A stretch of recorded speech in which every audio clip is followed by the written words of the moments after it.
el por qué diseñar o seguir diseñando prótesis totales, perdón. Entonces, bueno, uno de todos los MISH hace esta clasificación y toma un término que fue en el 2020 acerca de lo que se llama dentición terminal. ¿Cuál es el objetivo de valorar este concepto? Pues bueno, dentro del resumen de su artículo nos habla de este punto o de este aspecto para poder nosotros hacer un diagnóstico preciso. ¿Y cuál sería la decisión de mantener o preservar dientes? ¿Sí? O de decidir mejor realizar las extracciones de ellos. Y entonces habla sobre el concepto de tener cantidad, distribución de dientes y la calidad de dientes. Por ejemplo, aquí dices cuáles son los factores que incluyen el número de dientes, ¿sí? La posición de los dientes en el arco,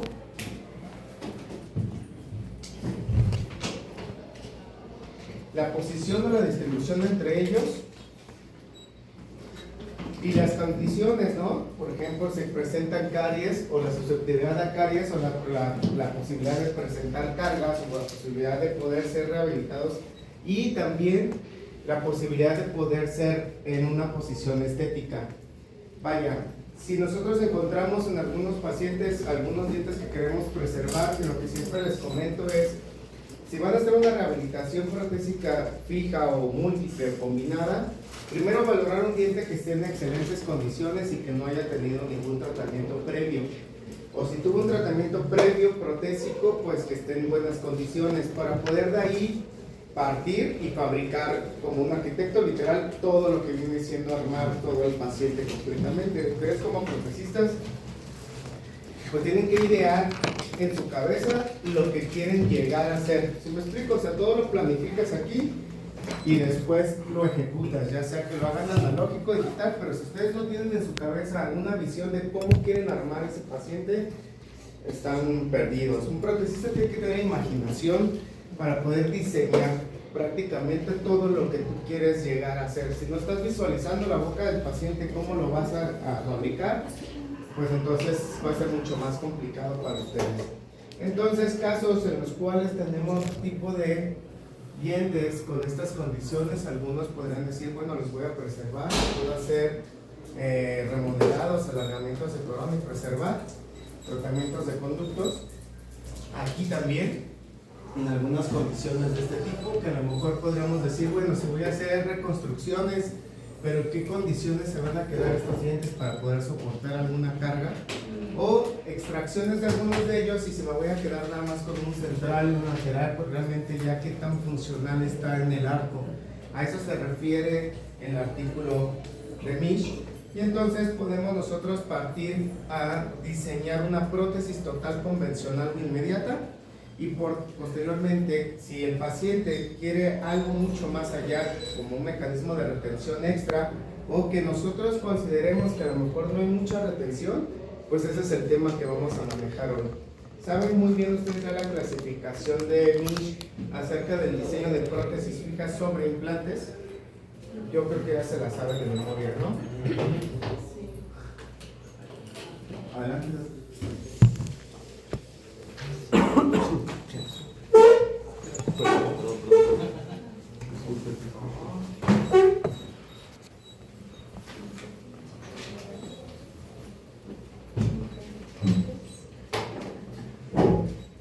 Bien. Vamos a hablar un poquito de este tema, ¿de acuerdo? Esto voy a tocar un poquito este punto, bueno, realmente los tres, pero más o menos lo que quiero es que aprendan a hacer un diagnóstico para poder manejar prótesis removible tipo 4 y prótesis removible tipo 5, ¿de acuerdo? ¿Y en qué parámetros podría yo de esto brincar algo fijo? ¿Ok? Bien, ¿quién me puede definir qué es una sobredentadura? Una prótesis sobre dientes. ¿Sobre qué más? Sobre implantes. Unas coronas telescópicas es una prótesis removible, una sobredentadura. Sí. ¿Domos? Sí, es una sobredentadura. Caninos sumergidos, la técnica de caninos sumergidos, sí es una sobredentadura porque a fin de cuentas hay un diente debajo del tejido, ¿de acuerdo? Entonces, una sobredentadura es una prótesis removible, porque a veces escucho que llegan a decir voy a hacer una sobredentadura y están pensando en una prótesis fija, y no, una sobredentadura es una prótesis removible.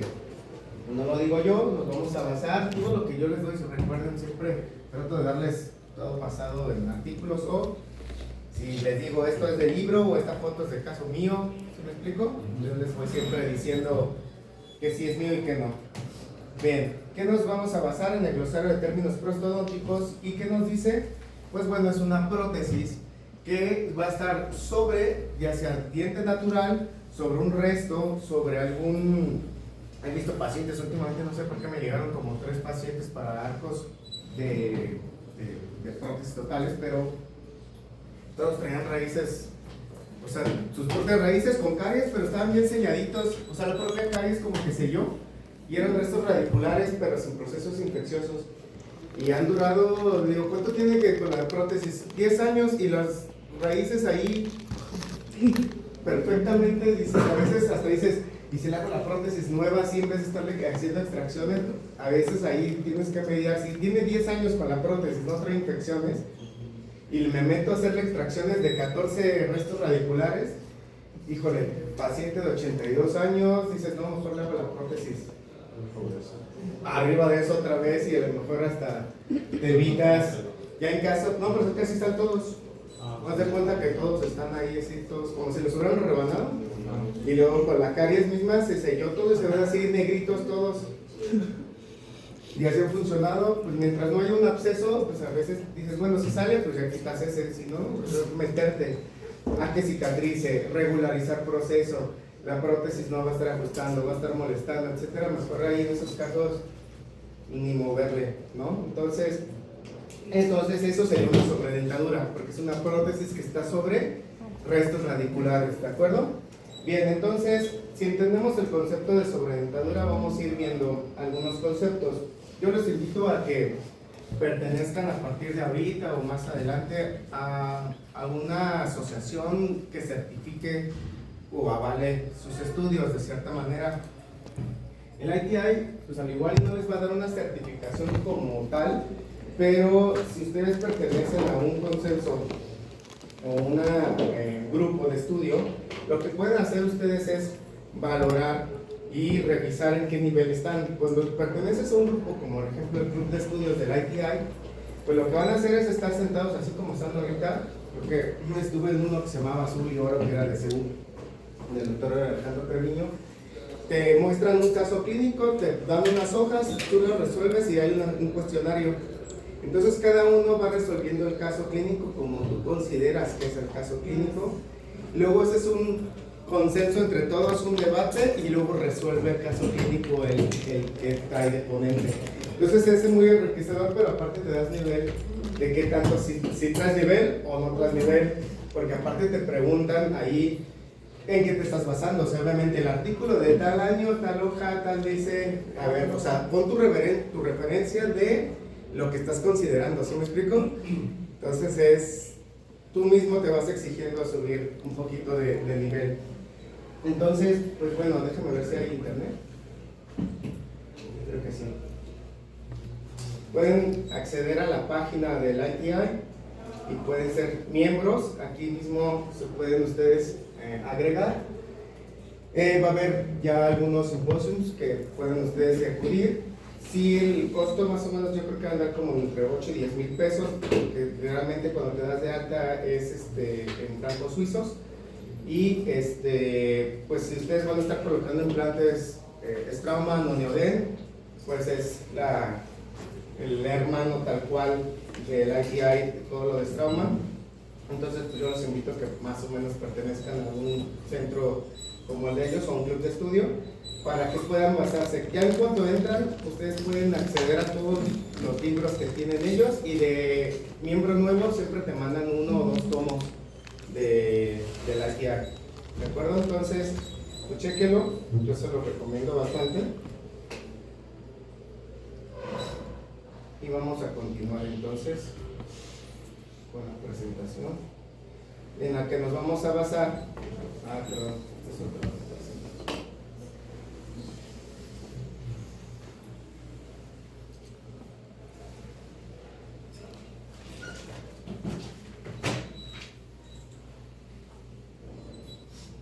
Nos vamos a basar en el tomo 9 del ITI y en algunos otros artículos. En el tomo 9 nos vamos a basar en el capítulo 8, en el cual dice sobre dentadoras e implantes soportadas para paciente edéntulo, y ellos hablan acerca de algunas prótesis que podrás considerar tú si puedes todavía realizar unas prótesis nuevas, como esta prótesis que duró, es un paciente mío que duró 7 años con la prótesis, se desapareció, después ya regresó, traía unos domos, ya regresó porque ya estaba perforado, pero vean las condiciones en las cuales que cuando tú encuentras un paciente que sabes que tú lo dejaste adecuado y te encuentras esto es porque funcionó y lo utilizó. ¿De acuerdo? Es un desgaste muy funcional, es decir que esa prótesis estuvo estable bastante tiempo.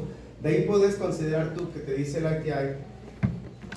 Importante valorar al paciente si es candidato o no, o es recomendable o no colocar implantes. No todos los pacientes son candidatos a implantes, y no por cuestiones biológicas, sino si tú ves esto que funcionó, ¿para qué meterle implantes? Si realmente puedes hacer una prótesis nueva, convencional, y que pueda volver a funcionar sin tener que hacer un mecanismo de retención. Si no funciona de esa manera, o porque quiere el paciente algo más allá, de eso vamos a hablar hoy. Entonces, vamos a hablar de las dos opciones que tenemos para poder anclar una sobredentadura. Y tenemos dos opciones: por medio de axiales y por medio de barras. ¿Qué aditamentos axiales conocen ustedes? Uno, el otro, bola. Pues sí, realmente el término se llama ORRI. ¿Cuál otro? Ecueto. ¿Qué otro? Los ataches. Todos esos que dijiste son ataches, porque es el término en inglés de axiales. En vez de que diga aquí axiales, si yo quiero verme muy americanizado, diría ataches. ¿De acuerdo? O attachment. Bueno, esos que mencionaron son esos aditamentos, son unos de ellos, los aditamentos axiales. Bien, vamos a hablar sobre la definición que está en la parte superior. Voy a desglosar esto porque es importante para la biomecánica. Los aditamentos axiales se definen que son las prótesis en sí, muco, soportadas. ¿De acuerdo? O sea, el soporte y la carga va hacia la mucosa y hacia el reborde residual. Pero entonces solamente es implanto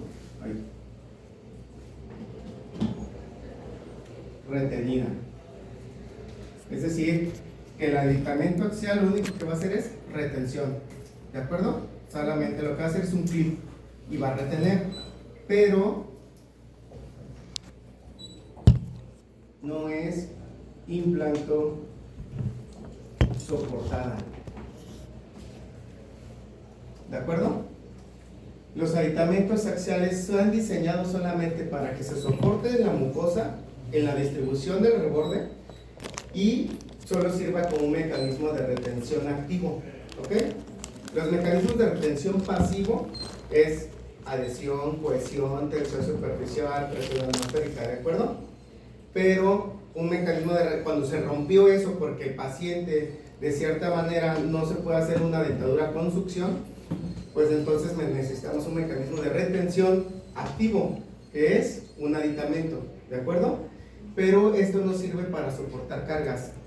Entonces, por tanto, la prótesis tiene que tener toda la forma y las características normales de una prótesis convencional. Solamente le estamos agregando un clip de retención, ¿de acuerdo? A lo que voy es que muchos le ponen 2 implantes y le cortan las aletas porque consideran que ya con eso ya se va a retener, pero no, porque le están aumentando carga, y esos implantes o esos aditamentos no son para soportar carga, solo es un mecanismo de retención. extra, ¿de acuerdo? Bien, entonces, a diferencia de las barras,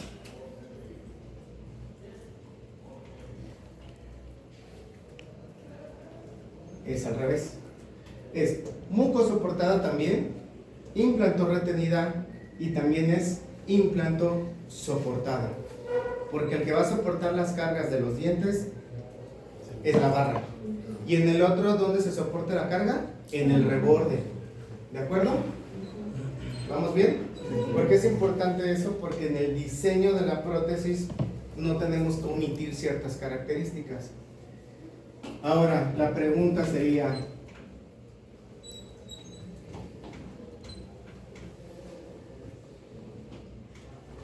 ¿cuál de estas dos, cuál es axial de la clasificación de Misch? ¿PR4 o PR5?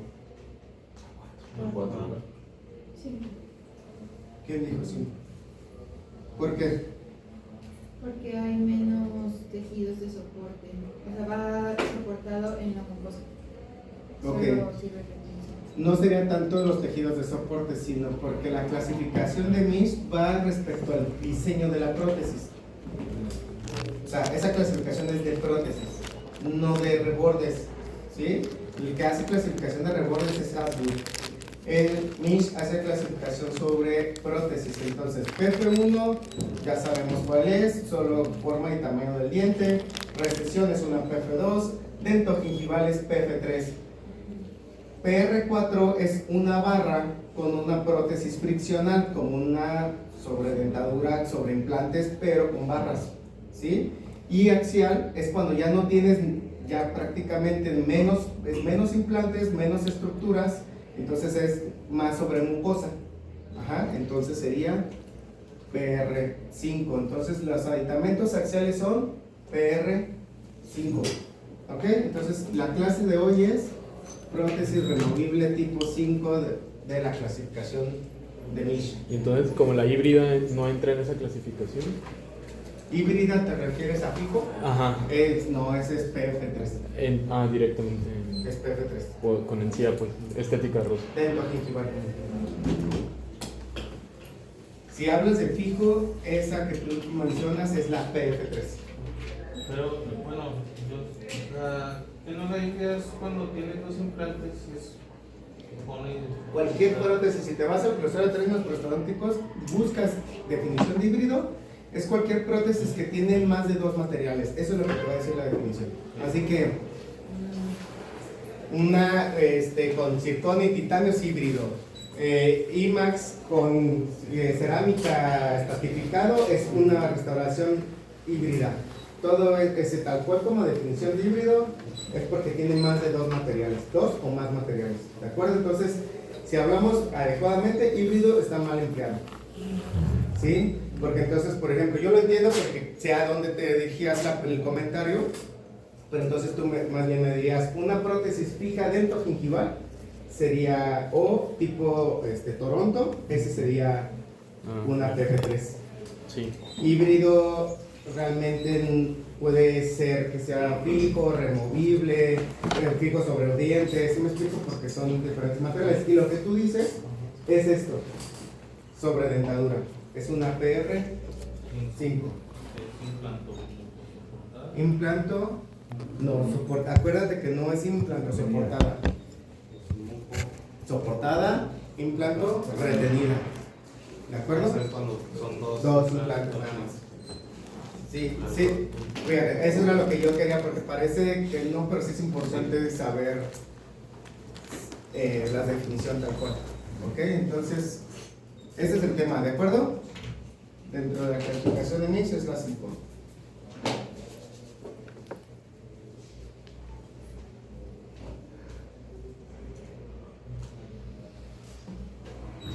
Estos son algunos de los aditamentos axiales más comunes. Vamos dentro del semestre ir viendo cada uno de ellos y vamos a hacer una práctica que para el siguiente módulo les voy a pedir material para que lo traigan y ir haciendo aquí sus modelos y demás. ¿Ok? Bien. Este sistema es poco común Y es un sistema muy antiguo y regularmente en México casi no se manejó. Se utiliza más en Estados Unidos, que es un sistema de imán. Y vean las características que tiene el aditamento. Tiene las partes de las cuerdas de retención, pero si observan aquí la parte de conexión, ¿para qué sería? ¿Qué tipo de implante sería? Conexión externa, exacto. Entonces es un sistema que se diseñó para conexión externa, porque la parte cónica queda en la parte externa, pero entra ligeramente y esto es lo que conecta con la conexión externa. ¿Ok? Bien. Esto es de lo más antiguo, más no es el peor ni el mejor, ¿de acuerdo? Entonces yo les voy enseñando características de cada uno de ellos, pero a muchos no les gusta el orden, sin embargo tiene sus indicaciones, entonces es un buen sistema siempre y cuando sepas utilizarlo, ¿de acuerdo? Bien, vean el diseño de cada uno de ellos. Este sistema que ustedes tienen aquí es el Novaloc, que es el de Straumann. Si ustedes están colocando implantes Straumann y van a hacer una sobredentadura, ese es el sistema que tienen que comprar, ¿de acuerdo? Se llama Novaloc.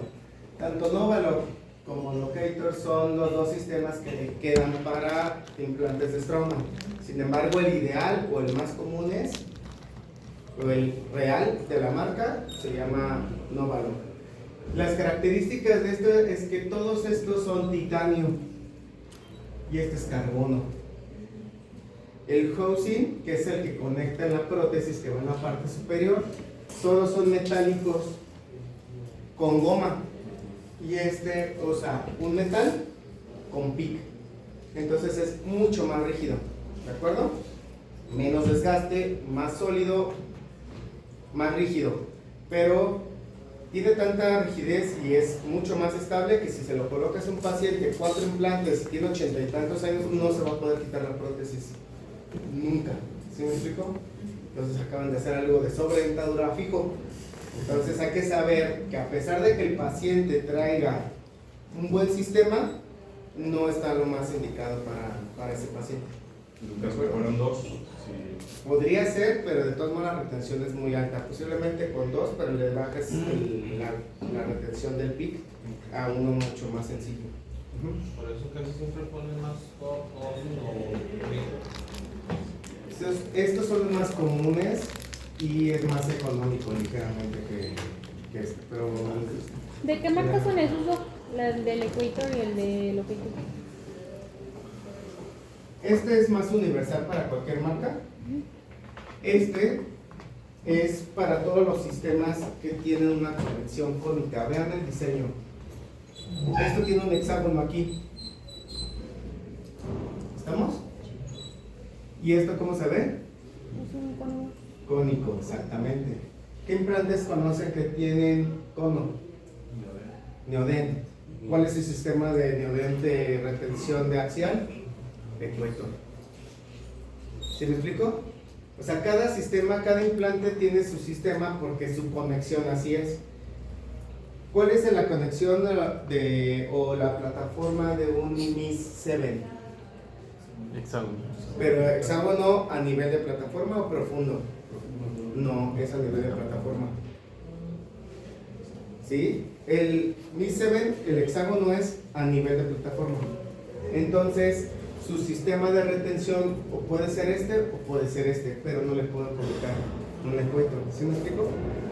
Porque tan solo vean forma cónica, y aquí tiene un hexágono nada más para que ligeramente se retenga la parte interna y profunda. ¿En qué sistema de conexión tiene? Es interna, pero su forma, su diseño de conexión es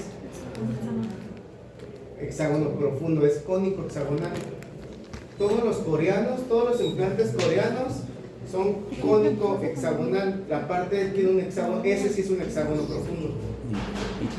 Ese viene la parte cónica, esto sería cónico, y el hexágono está en la parte de la base. Entonces, todos los coreanos son cónicos hexagonales, con un hexágono profundo. ¿Estamos? Y el Locator, a diferencia del Novaloc, en retención, Es muy similar, sí, solo que como tiene gomas, son las que les es deben un estar poquito cambiando, ¿no? más, sí, También el PIC que tiene Novaloc, pero este tiene, como es, o sea, lo que quiero darme a entender es que una es un plástico, y, o sea, una goma, y el otro es PIC, o sea, es mucho más rígido, entonces tiene menor desgaste, pero tiene mayor retención. Este tiene mayor movilidad, tiene desgaste, pero desgaste de manera te permite hacer correcciones mayores de angulación, porque va a tener un micromovimiento, ¿sí me explico? Y este no, este tienes que ser muy preciso con la colocación del implante, porque no va a tener tanto movimiento, es mucho más sólido, ¿sí? Más estable. A diferencia de estos, vean la forma, estos dos son muy similares. En breve cultural, primero fue este y después fue este. Cuando se dieron cuenta que con este no podías corregir tantas angulaciones, bueno, después se les va a dar en la clase, vaya, cómo es que corrigen las angulaciones. Gana el diseño de la parte retentiva, es muy pequeña, ¿sí? Entonces, no es todo lo dorado, lo único que retiene es esto de aquí. Esto entra en la parte del implante, lo plateado, esto de aquí. Y esto dorado es la transepitelial, eso es lo que va a salir del tejido. Y la única parte retentiva es esto. Esto es mayor retención, pero esto, el Equator salió en unificación a estos dos sistemas. Y salió Equator, ¿sí me explico? Por eso se llama así. O sea, lo unificaron. Dijeron, beneficios de Orbit, beneficios de Locator, y me llamo Equator. ¿Sí me explico? O sea, lo sacaron después los sistemas. Así es como fue. Si lo ves, es como un círculo más amplio, pero sólido y con transepitelial como si fuera un Locator. Y tengo cierta zona para darle transepitelial. Por eso este es el más nuevo que ha salido. Y Straumann, si es Straumann, pues hace el suyo, ¿no? Que si lo ven, es similar a este, son casi idénticos. Titanio, carbono, ¿ok? Esa es la diferencia del material. Barras. No tengo yo fotos de pacientes con barras Dolder, la verdad es que por ahí debo tener algunas de hace muchos años. Esta sí es fotomía, aquella también es fotomía, esta no, desde el libro, por eso se ve así como de borrosona. Una barra Heider, una barra Dolder, una barra Ackermann. Estos son PR4. Eso lo vamos a ver hasta a final del semestre, ¿ok? Ahorita no es el tema, pero quiero que vean los sistemas o la diferencia de axiales, que cualquiera de los dos sistemas, de cualquiera de estos tres sistemas, se observan, tiene un housing, cada una de estas partes, que es la parte retentiva, tiene una goma, aquí también deben entrar otro clip, y cambia el diseño. Una barra Ackermann es personalizada, fresada, esto es titanio con locators, ¿ok? Esto es lo más nuevo que hay. Esto es fresado, personalizado con aditamentos axiales. Esto es prefabricado. Ahora ya con Exocad vienen ahí prefabricadas las barritas y las puedes agregar. La diferencia de esto es que si tú tienes un reborde irregular, tú no puedes hacer la barra así y luego que suba y luego que baje y luego así. Tienes que irte al reborde más alto. Por eso quedan así de altas y se queda todo el alimento. A diferencia de una barra Ackermann, tú puedes hacer el fresado y diseñarla como tú quieras, subir, bajar, todos los relieves del reborde. ¿Para qué se diseñan las barras? Para pacientes con maxilares atróficos. El diagnóstico que vamos a ver hoy, que es lo que me interesa que aprendan a diagnosticar cuándo hacer una y cuándo hacer otra, solo visualicen en su cabeza que se van a hacer barras pacientes atróficos con espacio protésico excesivo y que los dientes están enfilados fuera del centro del proceso. Si los dientes están fuera del centro del proceso, ¿dónde va a cargar la fuerza? En la barra. La barra va a representar o va a sustituir el hueso perdido, vertical y horizontal. Así de simple. ¿De acuerdo?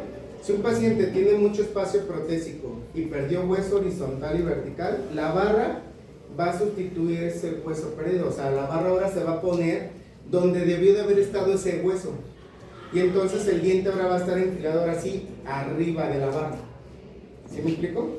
Y los aditamentos axiales no funcionan de esa manera. ¿Dónde va la carga en los axiales? En el reborde. Entonces sí tengo que tener reborde y hueso.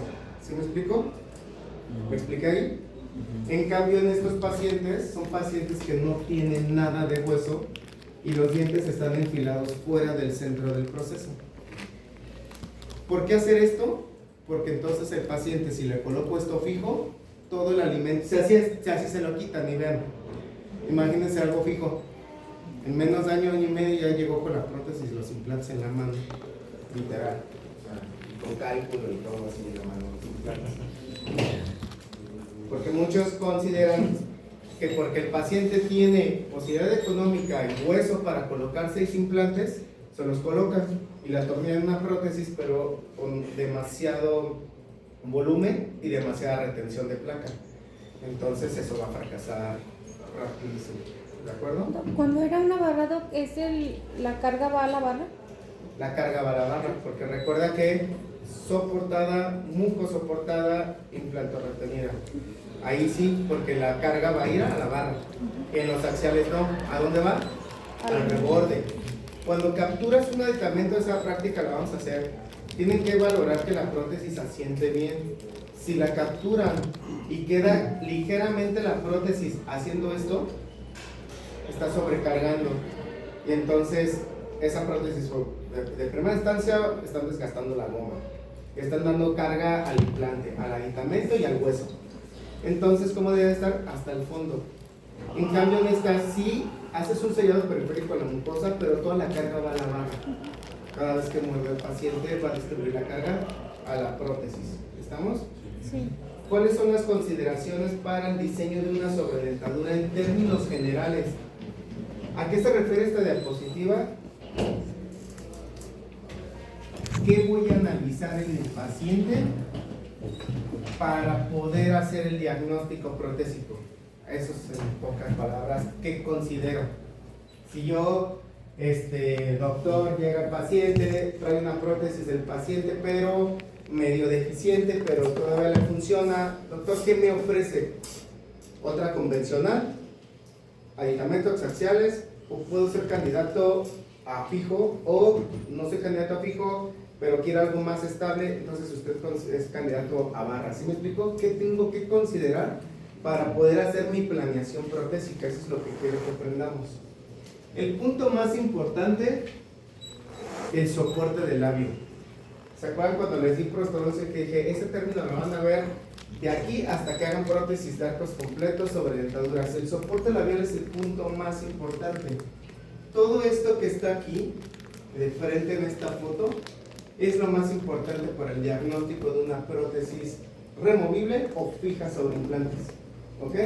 ¿Cuánto volumen tengo que sustituir en el paciente para considerar si va a ser candidato fijo o removible? Y eso depende cantidad de implantes, diseño de implantes, distribución de implantes.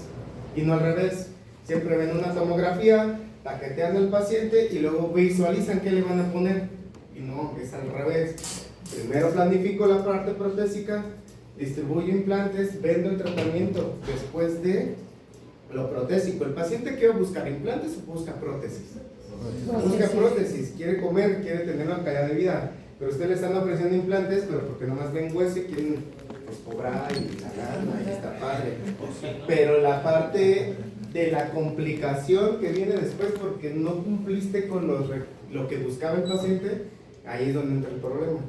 Va muy bien, le pusiste sus implantes, están los integrados, y cuando llegan a la parte protésica no saben qué hacer, y ahí es donde empiezan los problemas, porque el paciente ahí es donde dice, no, pues tú ibas muy hermoso, me lo vendió muy bonito, pero ahora ya que traigo la prótesis, se me cae la prótesis, no funciona, se me retiene el alimento, huele feo, tal. ¿Sí me explico? Porque no hicieron un diagnóstico al revés, primero protésico y luego quirúrgico. Entonces vamos a hablar de esto. Puntos de referencia anatómicos para poder considerar el diseño de una prótesis fija o una prótesis removible. ¿Cuánto tengo que tener de longitud desde el borde incisal a la vuelta muscular para considerar nosotros diseñar una prótesis fija o una prótesis removible.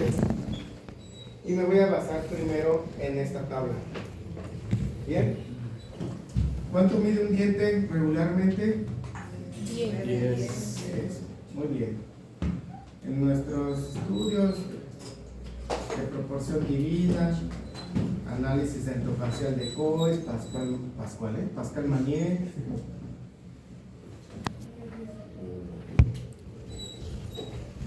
9.7, 10 milímetros, ¿de acuerdo? Un diente normal. ¿Estamos? Sí. Perfecto. Entonces, esto sería, si yo le voy a colocar implantes y voy a conformar tejidos en un fenotipo grueso con buena calidad de hueso, PF1. ¿De acuerdo? Si voy a hacer ligeramente la forma de una recesión, entonces es PF2, pero sigue siendo dental nada más, ¿de acuerdo?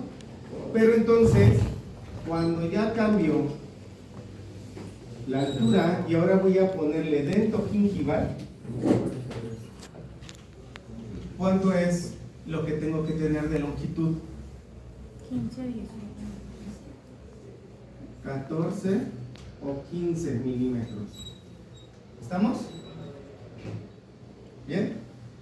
Entonces, de aquí, me voy a regresar. Si ven esta foto de aquí, esta es una PF3. Vean el reborde, donde termina la vuelta, lo que viene siendo la parte del reborde residual. Y de aquí a acá, mi límite son 14 o 15 milímetros. ¿Estamos? Para que sea una PF3. Si observan, son 10 milímetros más otros 4 o 5. Ese es tu límite para una prótesis fija. Entonces, si han visto PFs3, que son PFs Dios ya, o sea, porque son todo esto de encía más todo un dientesote, ¿sí me explico? Eso no es un paciente candidato a prótesis fija. ¿Estamos? Si les ha tocado ver casos donde tienen el diente y así de acrílico hasta arriba. Aquí tienen 15 milímetros más 10 milímetros, mide 25 ese paciente de aquí hasta acá. Ya ese es Dios. Ahí tendría que poner una barra. Ahí sería sobre dentadura. Porque el paciente se puede quitar la prótesis, lavar la barra, lavar la prótesis y descansar de ella y después volvérsela a colocar. Yo que he hecho muchas sobre dentadura literal, o sea, si llegan, se la quitan y encuentras todo. Y que la puedan limpiar te lo agradece demasiado el paciente. En cambio, cuando las llegas a dejar fijas, o sea, desde el día 1 que salió ya ahí se fue a festejar que ya trae sus dientes, hasta dentro de 2-3 meses es la misma comida que te vas a encontrar ese día que se fue a festejar la mañana hasta la... O sea, Waterpik, yo les doy Waterpik, les enseño a utilizar hilos, superfloss, o sea, obviamente les enseñas todo, pero visualiza. Si tú dejas esta parte de PF Dios hasta arriba, el paciente, tú le dices, es que el cepillado es hasta acá, hasta el fondo. Pero ellos no sienten dónde están cepillando, ¿sí me explico? Pues no hay propiocepción. Y el cepillo no va a llegar hasta acá. Y aunque tengan el Waterpik, o sea, también pues no, tampoco pueden, ¿sí me explico? O sea, hay que ponerse en la parte de esa posición. Entonces, ¿se entendió? 14-15 milímetros es tu límite de borde incisal a la cresta del reborde residual. No a la vuelta muscular, a la cresta del reborde.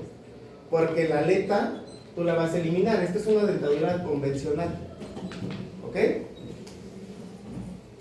Yo le voy a volar todo esto, ¿cierto? Sí. Para que sea una PF3. ¿Ok? Entonces ¿dónde voy a encontrar mi reborde residual? A esta altura. Si yo veo en este paciente que el reborde no está a esta altura, está hasta acá arriba, ya no es PF3, ya es sobre dentadura. Si la hago fija, ya es una PF Dios, ¿de acuerdo? Entonces no está bien el diagnóstico. ¿Estamos? Ese es un punto de referencia importante. Espacio protésico. Eso, doctor, perdón, lo podríamos sacar pues con las fotos, midiendo. Desde tu modelo, tu montaje, tu foto, un escaneo y una tomografía empatada. Del encerado, por ejemplo. Todo esto tú lo tienes que diagnosticar en una prueba de dientes, o en la prótesis del paciente, o en un prototipo impreso. O sea, son 3 opciones protésicas. Llegas, le pruebas la prótesis, a ver, vamos a verla. Bueno, es que lo hice digital. Ya la tienes impresa, adentro mezclas Z-Labor y la rellenas por dentro de la prótesis y haces como un modelo con silicón. Entonces la rellenas toda, la volteas así en una superficie plana, la cortas y eso es tu modelo. Sacas la prótesis y vas a ver tu reborde, porque la parte interna del Z-Labor está tomando la impresión de la parte interna de la prótesis. Entonces ahí ya tú puedes hacer un diagnóstico de altura, de reborde y proporciones.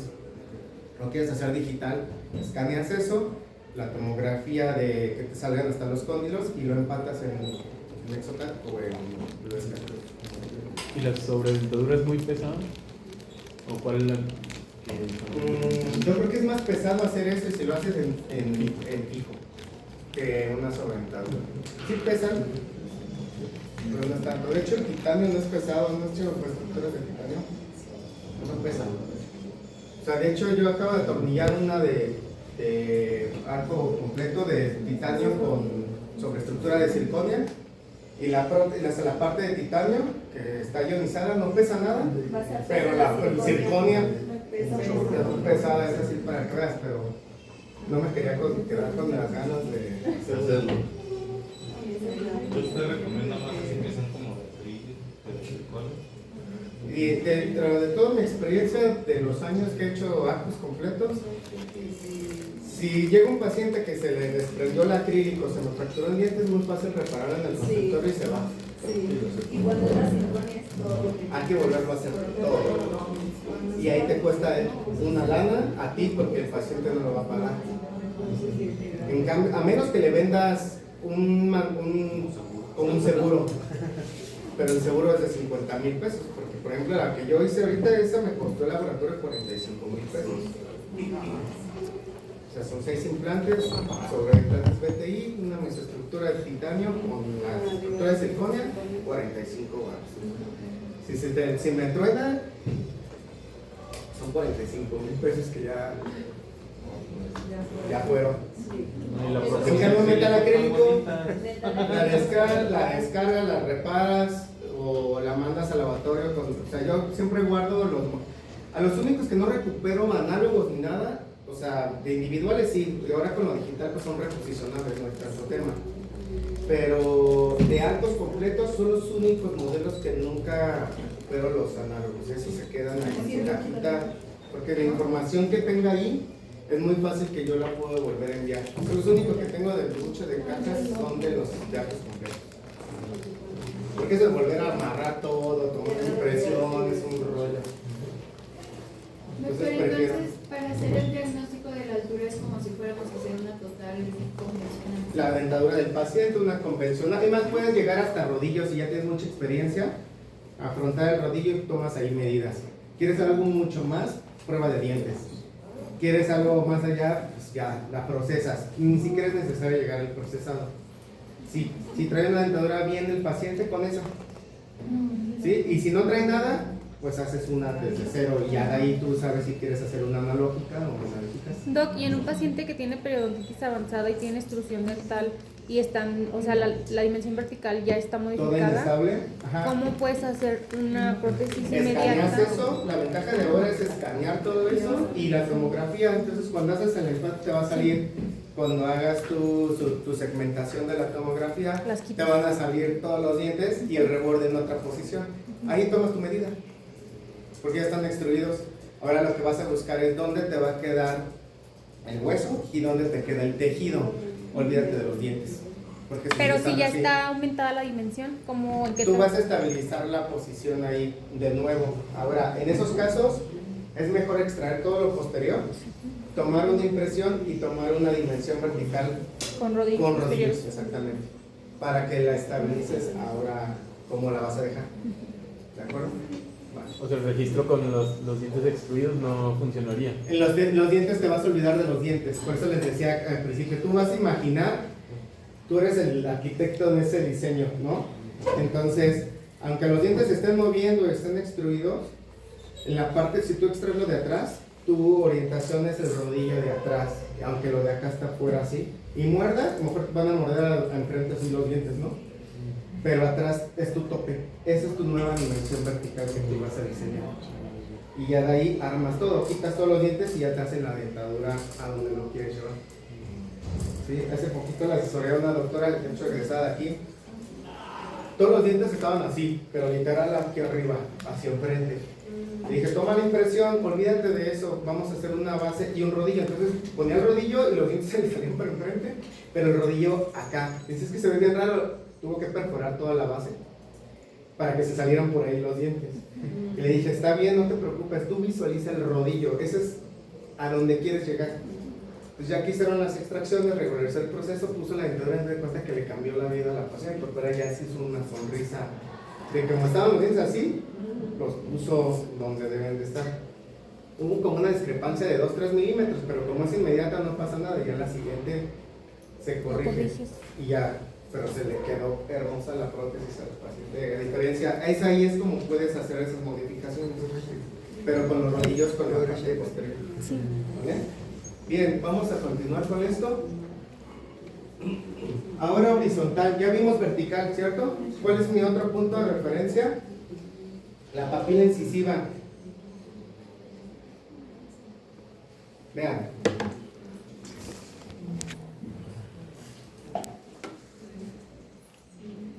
Vean esta imagen de aquí abajo. Centro de la papila. Todos los implantes para aditamentos axiales, los dientes deben de estar colocados en el centro del proceso.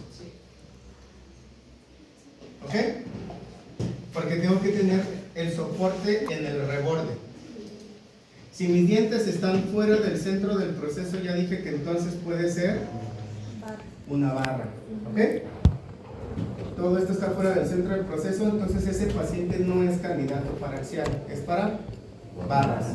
Entonces, primero tengo que ver que los dientes queden en el centro del proceso. O sea, esto viene aquí y todo aquí debe de estar el proceso debajo de los dientes. Si el soporte del labio lo tuve que compensar demasiado, entonces estos están fuera del centro del proceso. ¿Qué nos dice la literatura? Que si yo tomo como base la papila incisiva, del centro de la papila incisiva al flanco vestibular deben de existir 7 o 9 milímetros. Y entonces ese paciente puede ser PF3 o axial.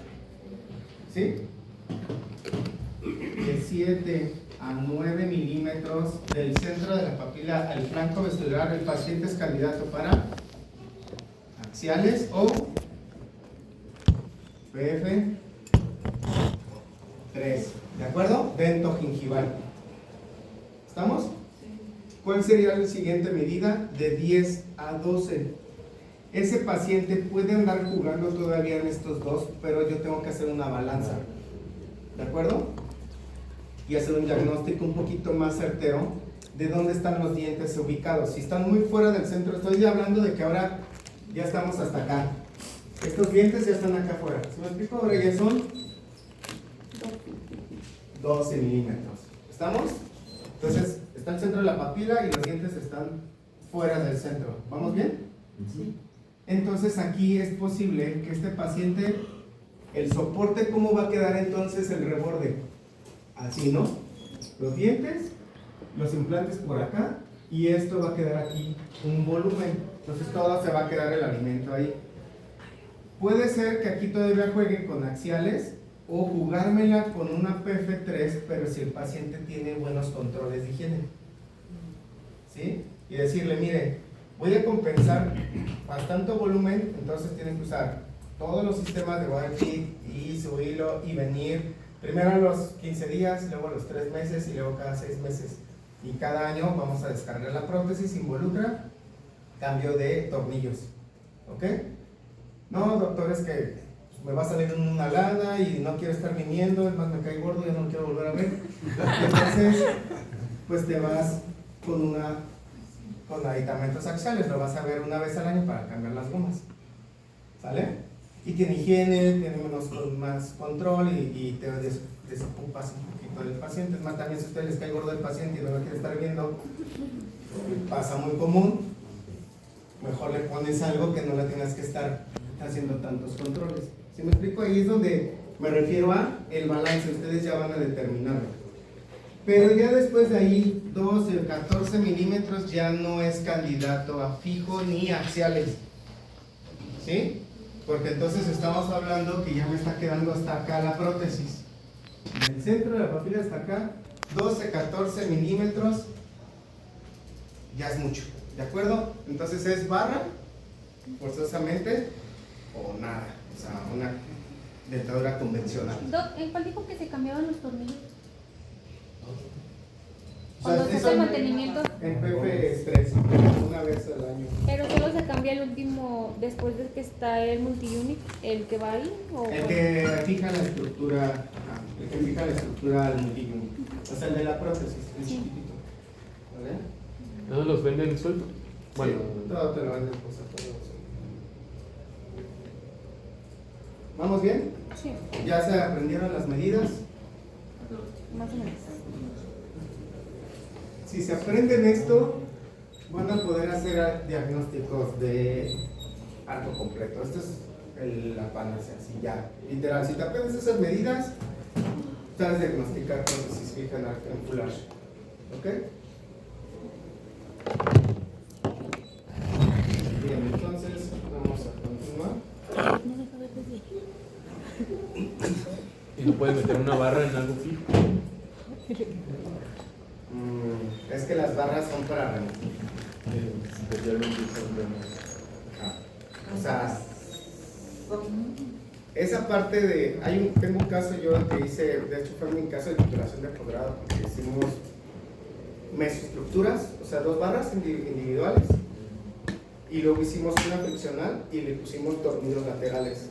O sea, esa es fija, pero no. O sea, es removible, pero no le puedo quitar al paciente, pero está atornillada con tornillos laterales.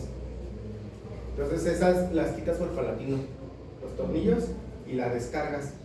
Y luego abajo te vas a encontrar 2 barras, ¿sí? De cada lado, friccionales. Y abajo le hicimos fijo, está bien bonito ese caso. Yo un día se los enseño a todos, la tengo ahí. Tengo fotos viejitas, pero se los enseño. Pero este sería fijo, no sería barra. Barra es, recuerda que es removible. ¿Cuál es la planeación quirúrgica para terminar con la clase? Distribución de implantes. Vamos a empezar con parte mandibular. ¿Cuál es la planeación adecuada? ¿De acuerdo? Bien. Otra vez, nuestro convenio. Salud. Salud. Ellos hablan de un término que se llama el polígono protésico. Todo lo que esté dentro de del polígono es biomecánicamente funcional. La distribución más distal del polígono, como lo están viendo, es la parte medial del primer molar. Por lo tanto, todas las sobredentaduras deben de ir de arco corto, todas. No deben de llevar el segundo molar, o le quitas premo o le quitas el segundo molar, pero mientras más corta esté la prótesis, más funcional. La mayor cantidad de fracasos en las prótesis de sobredentaduras es porque tienen el segundo molar. Me han marcado alumnos, amigos, oye, ya le puse 2 locators, la paciente come y se le zafa la prótesis. Mándame una foto, 3 segundo molar, sí. Desde ahí ya, ¿sí? Ya desde ahí ya, porque tu punto de apoyo y de palanca está distal a la zona de retención. ¿Ok? Lo vamos a ver en una clase, pero palancas. Punto de apoyo. Gracias.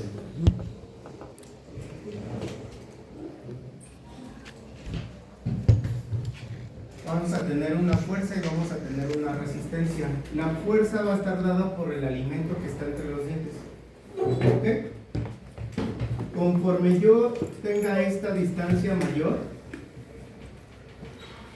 me estoy alejando del punto de apoyo. ¿Ok? ¿Cómo es un sub y baja? Tengo un equilibrio, ¿cierto? Tengo una fuerza y tengo una resistencia y está equilibrado. Si yo aumento esto y pongo mi punto de apoyo más corto y aumento esto, voy a hacer una palanca tipo 2, ¿de acuerdo? Entonces cada vez que muerde el paciente, porque literal funciona así, cuando el paciente va a la consulta y le pones papel articular, no se zafa la prótesis. Y tú estás contra la señora, pues si no, yo veo que no se cae. Ya estás ajustando, a ver, muérdale y no se zafa, pero vea cómo no se zafa. No, es que cuando como, pues sí, porque el que hace la fuerza es la comida. Esa es la fuerza.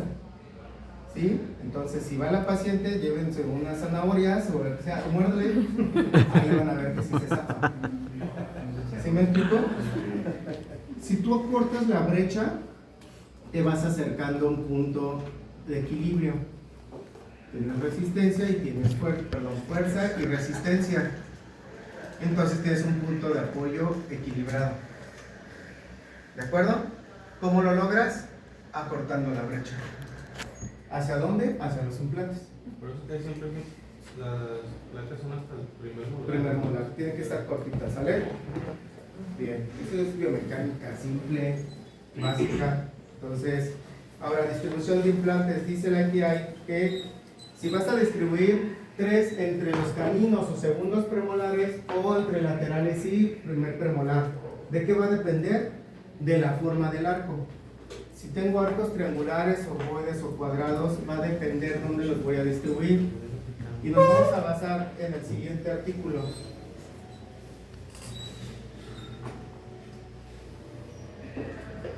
Estrés y retención de 2 implantes mandibulares en una posición con respecto a su angulación y en un estudio de tercera dimensión de elementos finitos. Bien, vamos a valorar. ¿Qué hicieron en este estudio? Valoraron distancia entre los implantes, entre uno y otro, cantidad de implantes y angulación. ¿Ok? Bien, ahí está el resumen.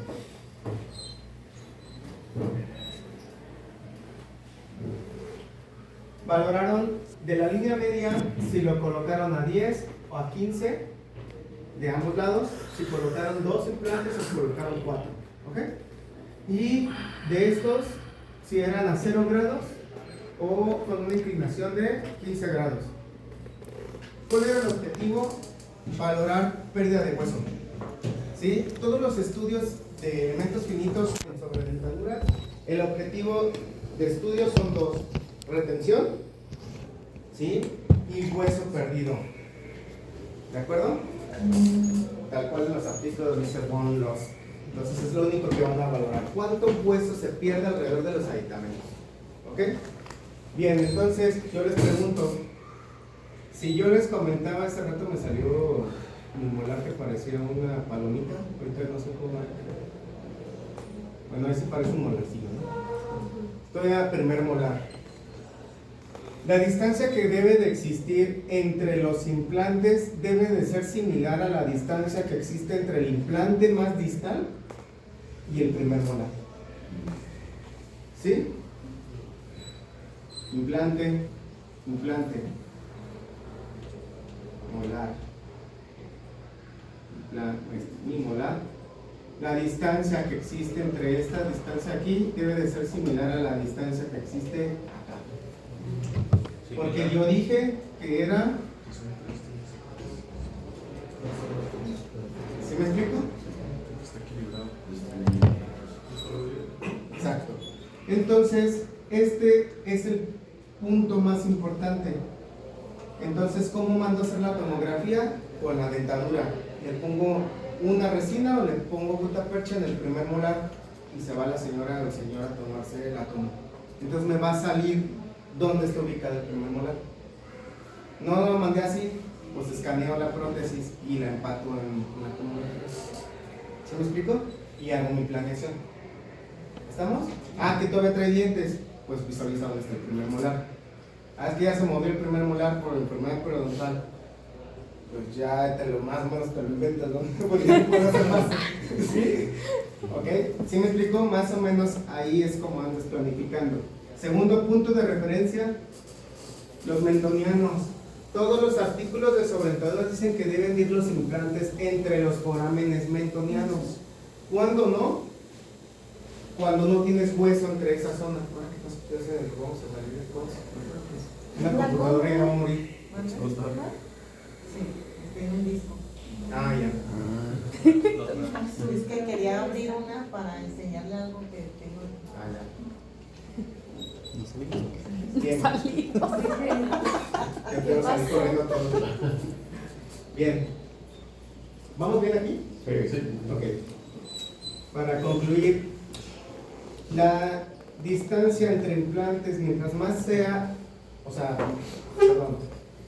debe de existir mayor cantidad de distancia entre implante e implante y exista más reborde para que la carga sea sobre el reborde residual y no sobre los implantes. Lo que voy es que si yo tengo, vamos a visualizar, si yo tengo dos implantes y lo recorto la distancia entre ellos, la mayor carga.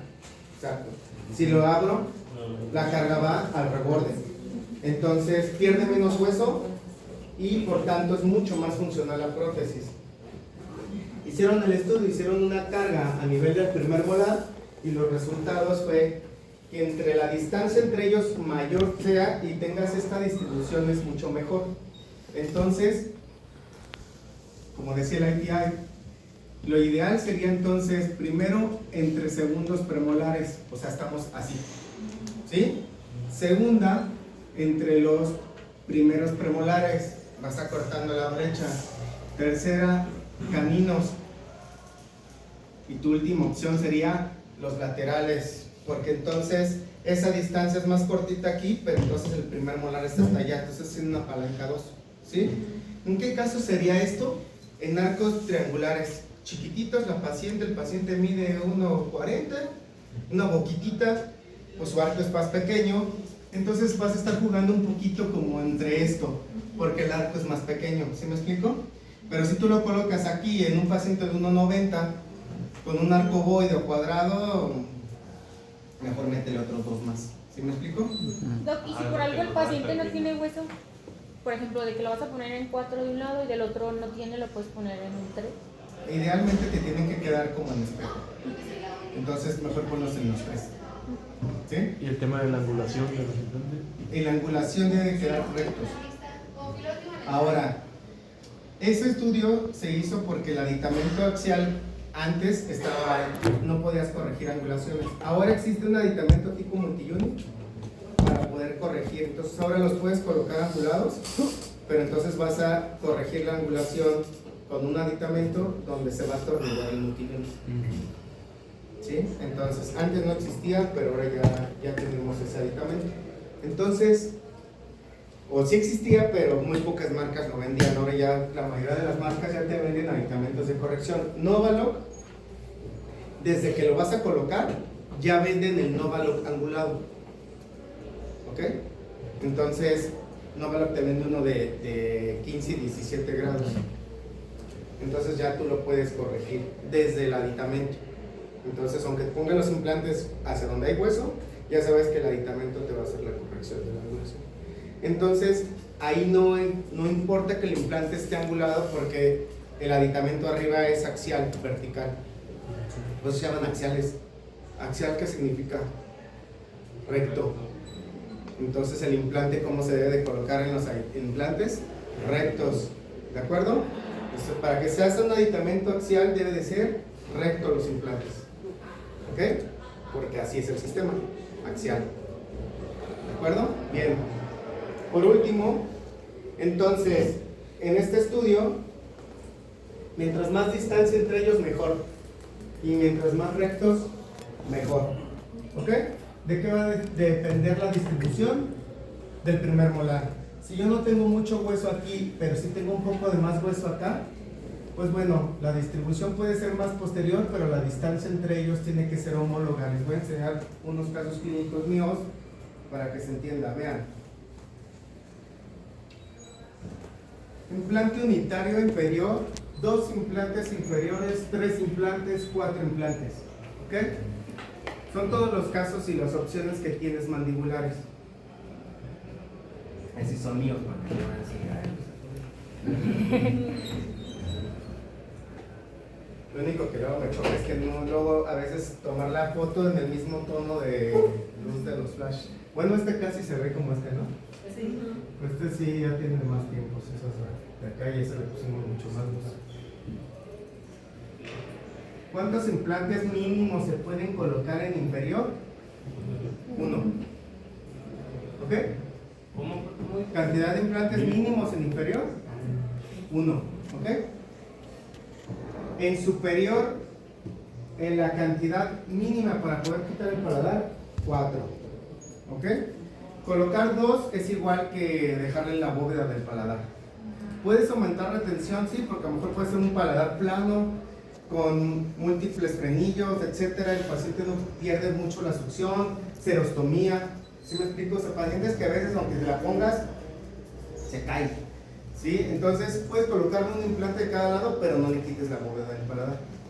Doc, ¿y en estos casos la longitud de los implantes deben de tener un mínimo o no? A eso iba ya. Para concluir, la longitud de los implantes mínimo es de 8.5. ¿Ok? Hay un estudio que ideal 10 milímetros, mínimo 8.5. Encontraron un estudio donde dice que, no va así. Esto te puede dar el 99.7% de éxito de hueso perimplantar si lo dejas sumergido, o sea, subcrestal, a un plazo de 5 a 10 años hicieron el estudio. ¿Ok? Resulta que con implantes más cortitos bajó hasta el 77.7%, o sea, había una diferencia significativa. Porque luego lees los artículos, te lo echas todos y al final no hay diferencia significativa. Que lo leí, ¿no? O sea, aquí sí hay una diferencia significativa. Entonces indican que para aditamentos axiales no deben de existir implantes cortos. ¿Ok? Mínimo 8.5 y ya te estás arriesgando. ¿Vale? Ideal 10. Entonces la próxima vez que vean una tomografía para axiales, mínimo tienen que buscar 10 milímetros derechos entre los forámenes mentonianos. Distancia entre ellos, mientras más, mejor. ¿De qué distancia? De ahí al primer molar. ¿Ya se llevaron ideas, números de proporciones vestibulares, alturas? ¿Sí? Vamos a ir viendo cada vez más, pero repasen esto porque si no luego es removible, porque al final termino las clases y me dicen, entonces el Oron for, damos 2 horas de clase para que al final me hagan la misma pregunta de siempre. Entonces cuando le hago el multi-unit, que no es fijo, o sea, ¿sí me explico? Multi-unit para fijo, ¿estamos? Sí. Me digo, parece pues anécdota, o sea, literal, siempre termino la clase y entonces el multi-unit, ¿en qué momento lo pongo? En fin, diámetro. No importa, puedes poner implantes de 2.0 milímetros de diámetro, no hay una diferencia. Aquí no existe la proporción de, pues está cortito, lo hago más ancho. Al contrario, tú quieres un paciente que está atrófico, quieres más hueso alrededor, entonces más delgadito, pero déjalo un poquito más largo. ¿De acuerdo? Si puedes poner un 11.5, mucho mejor, pero a lo mejor de 2.0 y te va a funcionar muy bien. ¿Vale? ¿Dudas? ¿No? Listo. Vamos primero en mandíbula, fue todo lo de maxilar y eso.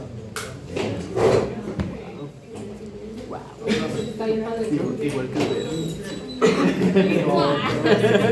Si va a subir la clase a YouTube, le quitas a la esa Joana que le quitas a la pero eso es lo que es fijo, ¿no? Eso es PT3. luego cuando tengo que estudiar no lo sabes? Sí.